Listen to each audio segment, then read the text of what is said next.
Hello friends, Xavier here. Thank you for joining me in this special episode. This is my entry to the 2022-2023 Hong Kong International Science Olympiad Mini Experiment category. This year's topic, how to do housework efficiently. In an efficient household, there is no room for wasted time, expense, or effort. Chores are made easier by technology like the iRobot Roomba Plus. However, not all families can afford expensive robots. In Asia, some places still don't have washing machines, vacuum cleaners, or even electricity. Well, whether we live in the city or the countryside, we can still be efficient when we know the science behind why and how things work. Now, you might be asking, what is efficiency? Well, in mathematical or scientific terms, it means expending minimum input to achieve maximum output. It can also be like the Pareto principle, which is known as the 80-20 rule. 20% effort to get 80% results. Efficiency means being well organized, not wasteful, and productive as we go about the daily upkeep of our homes. Many tools and techniques can be applied to achieve peak efficiency. Zero defect thinking saves time, energy, and resources. This is DIRF, do it right the first time. 5S is a Japanese technique which means everything you need daily is within reach and non-essentials are dispensed with. You'll spend less time cleaning and looking for things. CLAYGO. That stands for clean as you go. That means that you clear space for the next user. It's efficient and it follows a natural flow. FLAT. FLAT stands for focus on flat surfaces like tables, countertops, or floors. Localize one area at a time to make sure your body does not get burned out. Avoid side tasks and time management, which means to manage your time wisely and to not get sidetracked on data. Now, I have a little technique that I like. It's called the Pomodoro technique. It's handy for studying and managing time. As the Bible says, there's a time for every purpose under heaven. With that said, this won't be a science video without an experiment. You see, a common problem across households in all social strata is food stains. This experiment aims to find out which common food stain is alkaline or acidic by observing how they react to cleaning agents. My hypothesis is that knowing whether a substance is acid or alkaline can help one remove stains efficiently, as different stains require different types of treatments.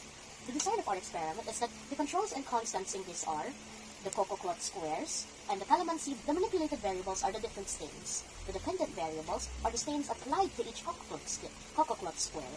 And the tools used include scissors for cutting the cloth, knife for slicing the mango, and calamansi and a small strainer. Now, our materials are 4 sheets of cocoa cloth, 4 strips of masking tape, a marker that we use to label the items, mango, weak coffee, cacao chocolate, which is bitter by the way, and ketchup. As cotton swabs to transfer the staining medium to the cocoa cloth, and calamansi to wipe off the stain. Now, our procedures for experiment 2 are to put our staining product on each square and let it sit for 5 minutes. And then we'll slice 4 pieces of calamansi and squeeze 1 fruit per cocoa cloth directly on the stained area. Then after that, we'll observe and compare the specimens, and we will record and interpret the data. We're going to squeeze calamansi onto each of our cocoa pad with their stains, and then we're going to dump them here in order to see how well they do. Now, let's try coffee first. Oh, let's also rub a bit as well, so that just can insert more into it.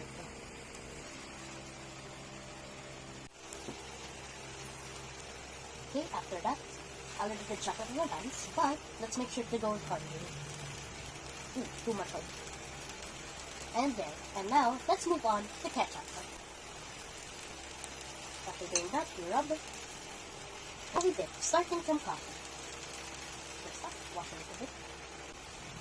And now you can barely see the stain. You can only see the outline. Now, let's move on to mango. For mango, there was quite a big difference. Now, you can barely tell that there's yellow. Now, let's move on to chocolate. This is the one that was the hardest.